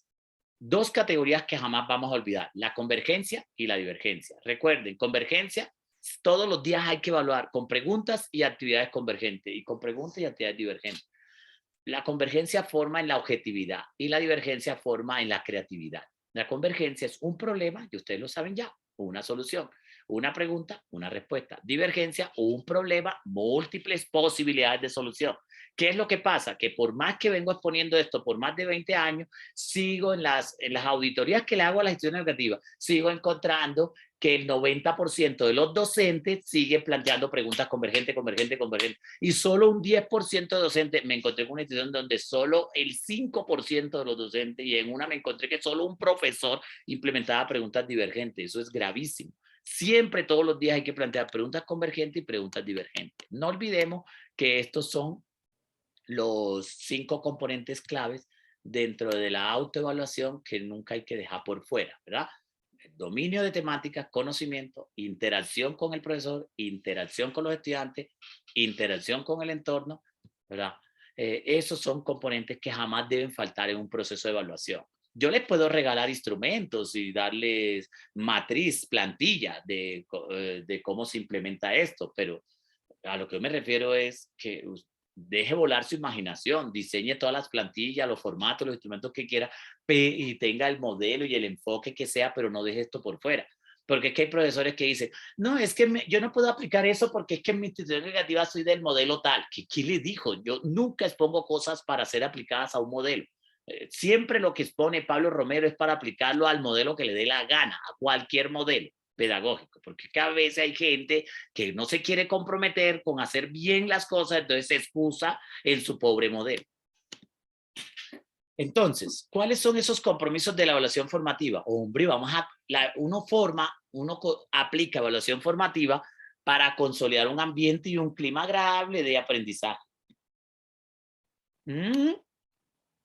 Para poder valorar todos los desempeños de los estudiantes, del saber conocer, saber pensar, saber hacer, saber innovar, saber ser y saber sentir, ¿verdad? Bueno, pues, la evaluación formativa permite identificar pues la fortaleza y las áreas de mejora, o sea, las debilidades de los estudiantes, y permite crear permanentemente oportunidades de aprendizaje, porque la evaluación formativa no tiene sentido si yo no le doy oportunidades al que no está aprendiendo. Entonces, ahora sí, los que les he estado mencionando, pero que ahora se los indico. Cuando usted solo aplica el saber, el hacer y el ser, sucede lo que tiene ahí en la diapositiva. Todo el mundo haciendo fila para despojarse de su cerebro. Ya no quiero tener más cerebro. Ahora díganme y solo hago lo que me digan. Eso es muy triste. A mí no me vengan con el cuentico. Nadie me puede venir con ese cuentico. De que no, en el saber y el hacer está todo, el pensar e innovar. Porque voy a su institución y se lo demuestro en un par de minutos que no está el pensar y el innovar. Si de verdad uno está comprometido con formar una sociedad de sujetos pensantes, innovadores, ¿por qué no lo pone explícito? A ver, ¿cuál es el miedo? ¿Cuál es el miedo? Y eso tiene que estar en la planeación académica, tiene que estar en la preparación de clase, tiene que estar en el desarrollo de la clase, tiene que estar en el diseño de los talleres didácticos, en el diseño de la guía, en el diseño de los compromisos o tareas, etcétera. Es como el que dice, en mi institución educativa ya no ponemos tareas. Ya eso está mandado a recoger. ¿Quién dijo eso? ¿Quién dijo eso? Las tareas no están mandadas a recoger. Usted no ve que la tarea desarrolla memoria de trabajo, colega. Las tareas desarrollan memorias de trabajo. El problema es que las tareas, muchas instituciones educativas las administran mal. Y entonces el pobre niño lo agarra a las 11, 12 de la noche, 1 de la mañana haciendo tarea. Ahí es donde las tareas pierden su sentido. Las tareas son casualmente para fortalecer el aprendizaje, para invitar al estudiante a que dude, a que indague, a que profundice en aquello que más le llamó la atención, a que aprenda a disfrutarse el conocimiento y adquirir el hábito de que siempre permanentemente está estudiando, está averiguando, indagando. La idea es que si las tareas están bien administradas, son las 5 de la tarde, el muchacho está desocupado hace rato, ¿verdad? Pero si si la mayoría de los niños se quedan hasta las 11 de la noche haciendo tareas, a ver, detenga eso, ahí sí le creo. No saben administrar las tareas, no sabe crear un proyecto de tarea. Ah, bueno, ¿sabe qué? Entonces sí, prohíba las tareas. Pero la solución no es prohibir. La solución es aprender a darle una administración adecuada al asunto. Este es un ejemplo, por ejemplo, de una evaluación formativa. Una evaluación formativa que tiene el saber conocer, el saber sentir, el saber pensar, el saber hacer, ¿verdad? El saber ser, el saber innovar. Mire, tiene todos los desempeños. Y es una evaluación formativa de una página y tiene todos los desempeños. Vamos a aplicarle el instrumento de metaevaluación. Este es un instrumento de metaevaluación. Aquí va la pregunta que voy a analizar. Aquí está el paradigma. El paradigma es que aquí voy a escribir si la pregunta es convergente o es divergente. Es decir, si la pregunta solo tiene una respuesta o la pregunta se presta para diversas posibilidades de respuesta. Desempeño. ¿Qué tipo de desempeños tiene esta evaluación? Habilidades del pensamiento. Si los estoy poniendo a identificar, a argumentar, a criticar, a refutar, a discernir. Y el diseño, ¿qué utilicé para la evaluación? Si utilicé imágenes, gráficos, textos, preguntas. ¿Ven? Entonces, en ese orden de ideas, mire, esta evaluación tiene preguntas convergentes y divergentes. Luego resulta que vamos acá atrás. Tiene, mire, 1, 2, 3, 4, 5, 6, 7, 8 y, bueno, 8 preguntas. Quiere decir que lo ideal es que yo agarrara cada una de las 8 preguntas y las analizara, sino que aquí por razones de tiempo estoy haciendo una auditoría global, pero lo ideal es agarrar pregunta por pregunta y hacernos una intervención. Mire, yo he aplicado esto a miles de docentes y el 92% sus preguntas son convergente, convergente, convergente, convergente, convergente, convergente. Desempeño, saber conocer, saber hacer, saber conocer, conocer, conocer, hacer, conocer, conocer. Claro, es el discurso que tiene. Habilidades del pensamiento, identifica, determina, caracteriza, conoce, identifica, determina, caracteriza, conoce. Imagínate, ¿y dónde queda? Argumenta, piensa, refuta, ¿verdad? Explica con fundamento, propone idea, transforma, siente, se apasiona. ¿Dónde quedan esas habilidades? Entonces, fíjate que esta es una evaluación que tiene el desempeño del saber conocer, saber pensar, saber hacer, saber innovar, saber ser, saber sentir, en una página. Para los que dicen, ay, ¿cómo logro meter todo eso en todo un periodo de clase? ¿En un periodo? ¿2 meses y medio? No, le voy a mostrar que lo puede hacer en una sola página. A ver, y si lo puede hacer en una página, quiere decir que lo puede hacer en todo un periodo de clase. Habilidades del pensamiento, en esa evaluación que les mostré, que es de educación artística. El muchacho va a deducir, va a interpretar, va a argumentar, va a proponer, va a valorar y va a sentir. ¿No? Para los que creen, no que el sentir es subjetivo, subjetivo, no, que el ser es subjetivo, subjetivo. Cada vez existen propuestas, estrategias y herramientas para valorar aquello que creíamos que no tenía nada de objetividad. El contexto tiene preguntas globales, preguntas nacionales y preguntas locales, que es importante no solo plantear preguntas globales, universales. Por ejemplo, preguntas globales son esto: defina, ¿qué es? ¿Cuándo nació? ¿Cuándo murió? ¿Qué es una célula? Partes de la célula. Esas son preguntas universales. Hable del mito de la caverna, descríbamelo. Esas son preguntas universales. Preguntas locales son las preguntas que tú haces del contexto del estudiante. A ver, acabamos de estudiar el mito. ¿Qué mitos conoces de tu región? ¿Verdad? ¿Qué puedes contarnos en este momento o en la próxima clase? Ve, esa es una pregunta local. ¿Qué mitos conoces de tu región? Por ejemplo. El diseño de esta evaluación, mira, esta es una evaluación que tiene texto de orientación, tiene ilustraciones, fotografía, tiene preguntas literales, valorativas, de aplicación, preguntas interpretativas, preguntas propositivas y de análisis. ¿Sí ven lo que es importante una auditoría? ¿Sí? Ok. Entonces, en este sentido, lo que he expuesto hasta aquí es una síntesis de algunos elementos del arte de convivir y algunos elementos de la evaluación formativa. Por razones de tiempo, les he planteado una síntesis. Si en este momento hay algún aporte, alguna pregunta, alguna duda o inquietud, pues con mucho gusto la recibo.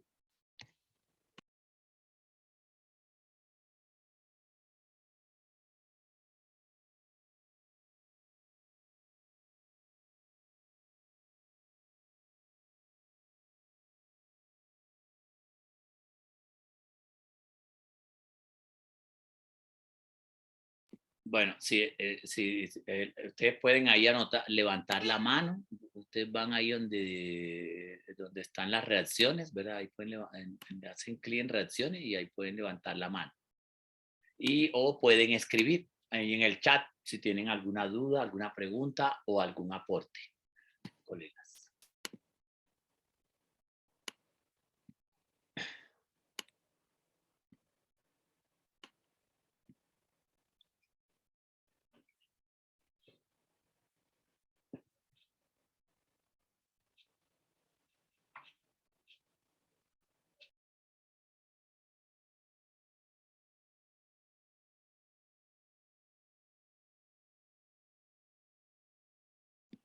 Recuerden que dentro de los procesos de evaluación formativa, cada vez en el mundo entero se está tomando conciencia sobre la importancia de trabajar más por procesos que de quedarnos en los resultados.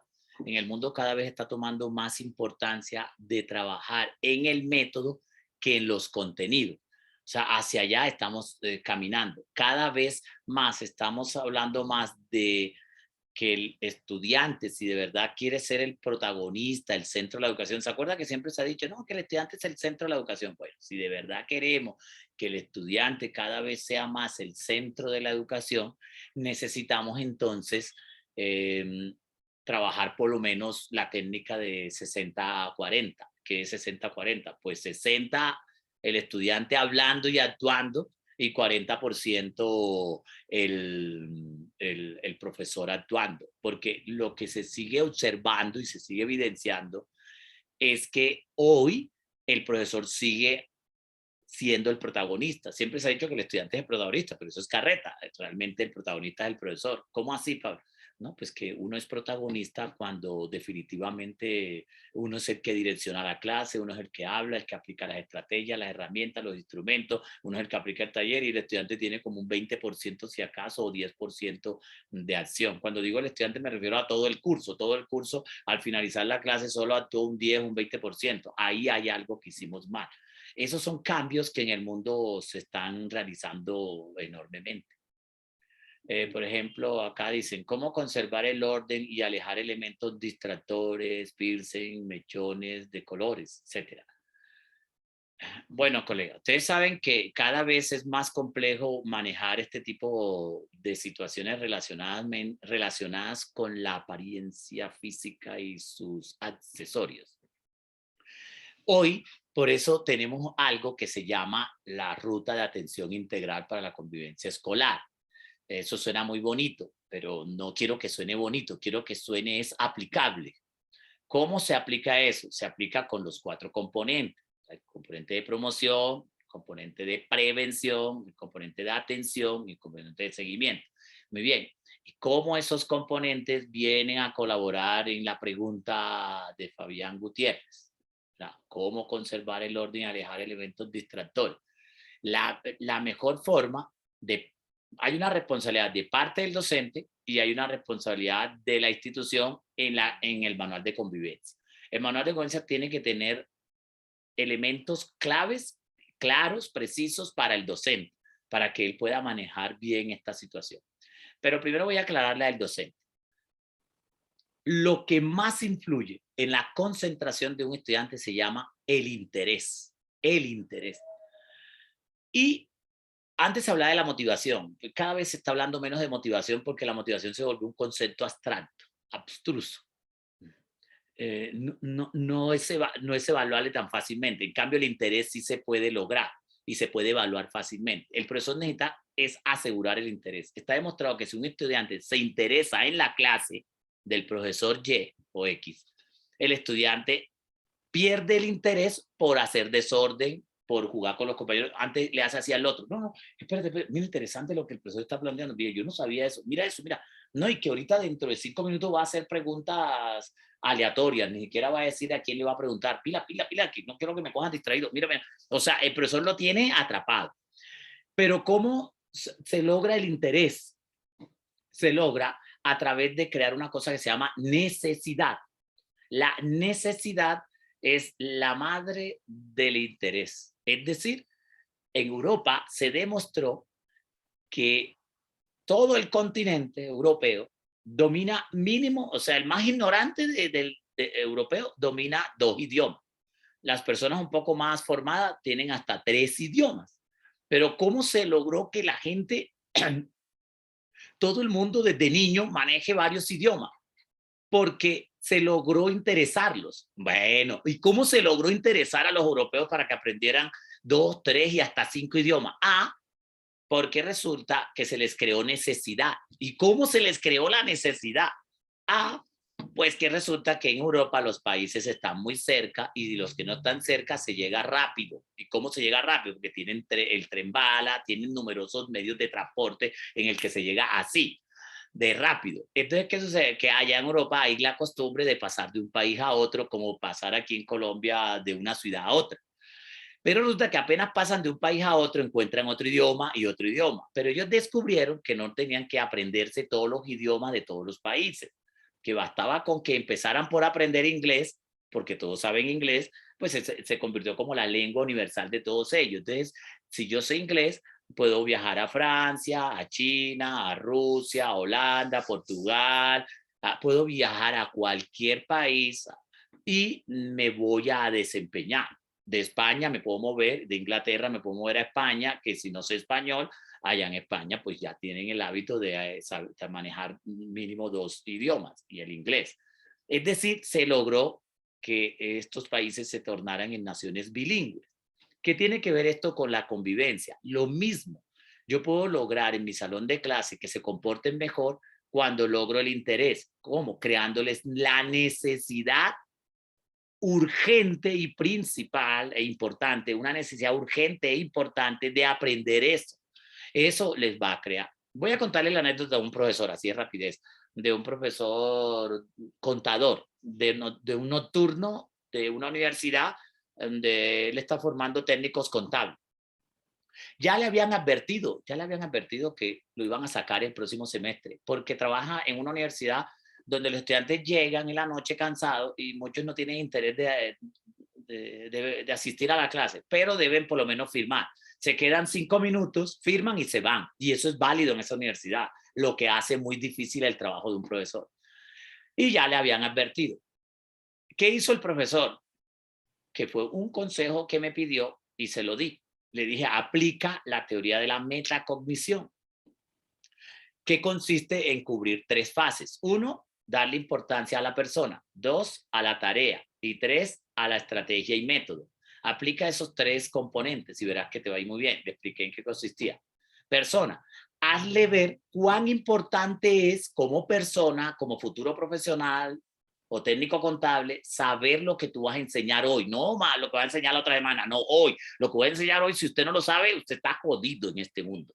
2, explícale toda la clase que lo que estamos viendo va a tener una tarea, pero la tarea no la expliques al final, sino dúrate toda la clase dándole apuntes, ideas de la tarea, porque si ellos entienden la tarea, se motivan más, se interesan más en la clase y seguro la mayoría te va a traer la tarea. Y 3, darles un método, explícales el método de cómo deben hacer ese trabajo, que les quede muy claro el método. Nunca enseñes 2 ni 3 métodos en la misma clase, solo máximo un método.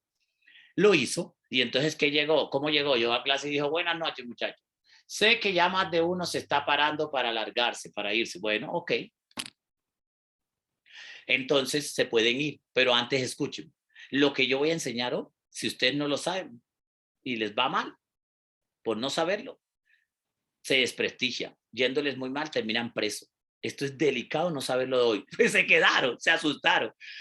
Y luego trajo diapositivas con el método, partió la pared en 2, puso el caso de cómo se llena, cómo se resuelven los problemas de la retención en la fuente y del IVA. Todo ese asunto fue lo que estaba enseñando.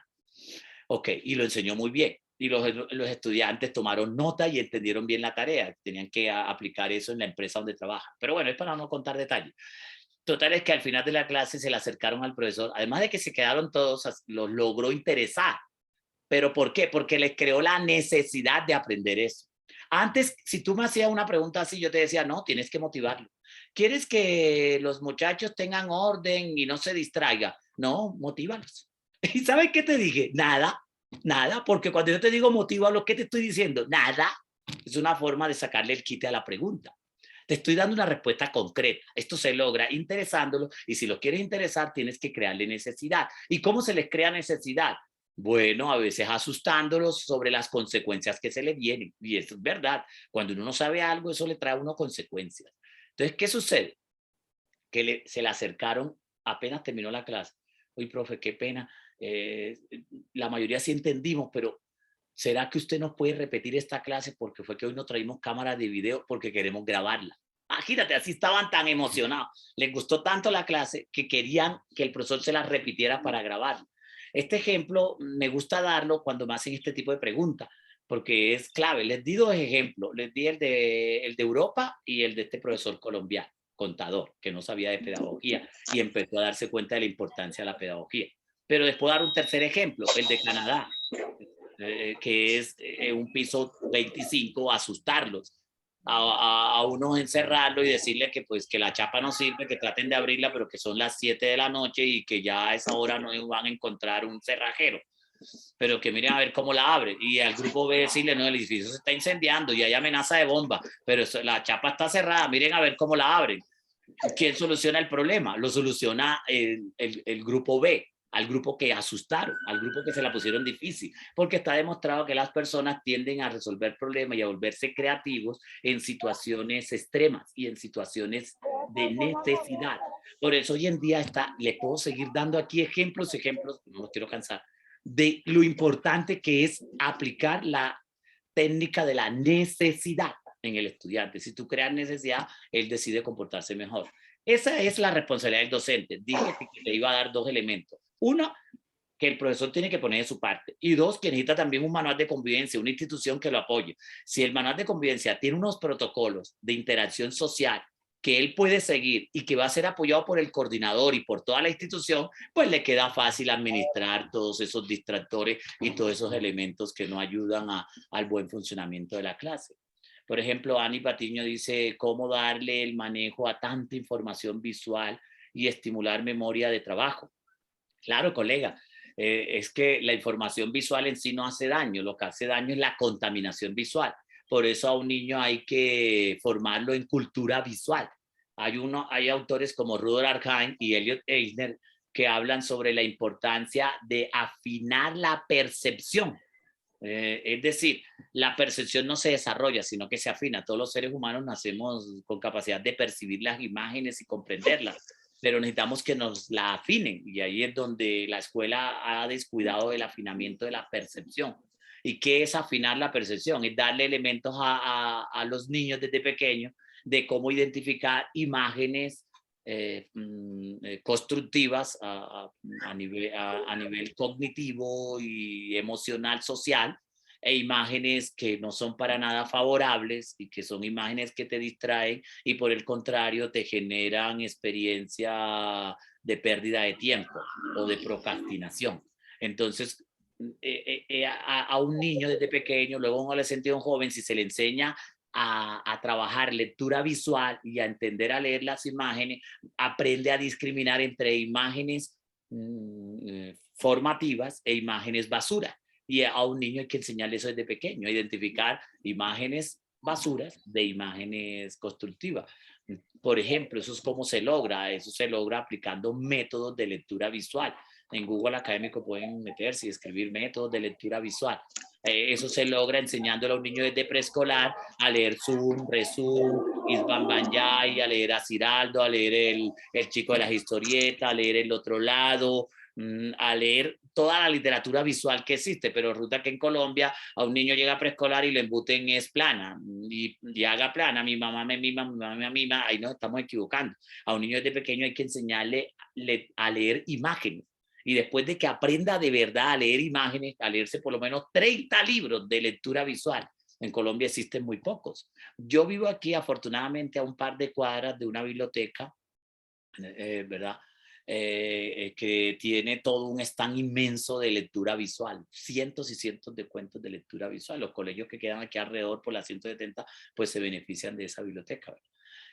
Colegas, en las instituciones educativas hay que conseguir más literatura visual, porque la literatura visual forma mucho al estudiante para la comprensión de texto nocional y para las otras lecturas. Recuerden que a un niño desde pequeño hay que formarlo en lectura visual, simbólica, lectura emocional, lectura social, lectura espacial, y ahí sí, por último, la lectura de nociones, es decir, la de letras y palabras.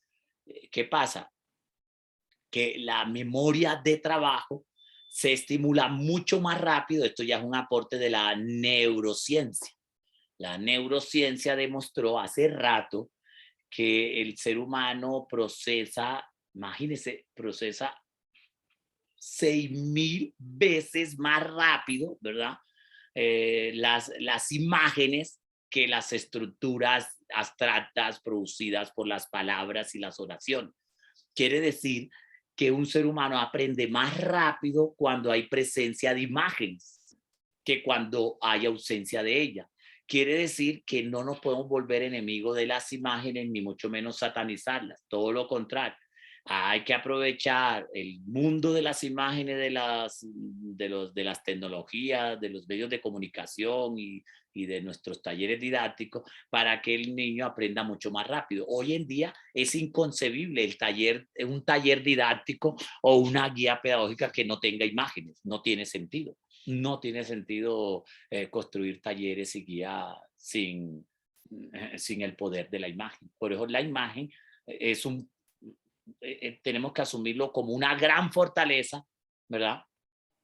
Que como un enemigo. Entonces la información visual se torna altamente formativa siempre y cuando formemos a nuestros niños. Alguien dirá, ¿y usted es coherente con lo que dice? Sí, yo produje un material solo de lectura visual para niños. Y ahorita casualmente el mes entrante viajo a Uruguay a darle un curso a todos los profesores solo sobre lectura visual. Imagínate lo importante que es la lectura visual. Ellos quieren que les dé 15 días un curso de solo lectura visual y va dirigido a profesores de todas las áreas. Porque si un profesor se vuelve experto en lectura visual, ya deja de tenerle miedo a la contaminación visual.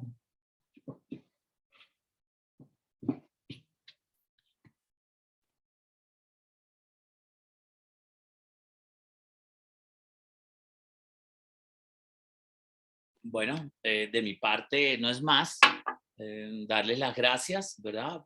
Por su asistencia y bueno, colegas, tienen mis mejores deseos, ¿verdad?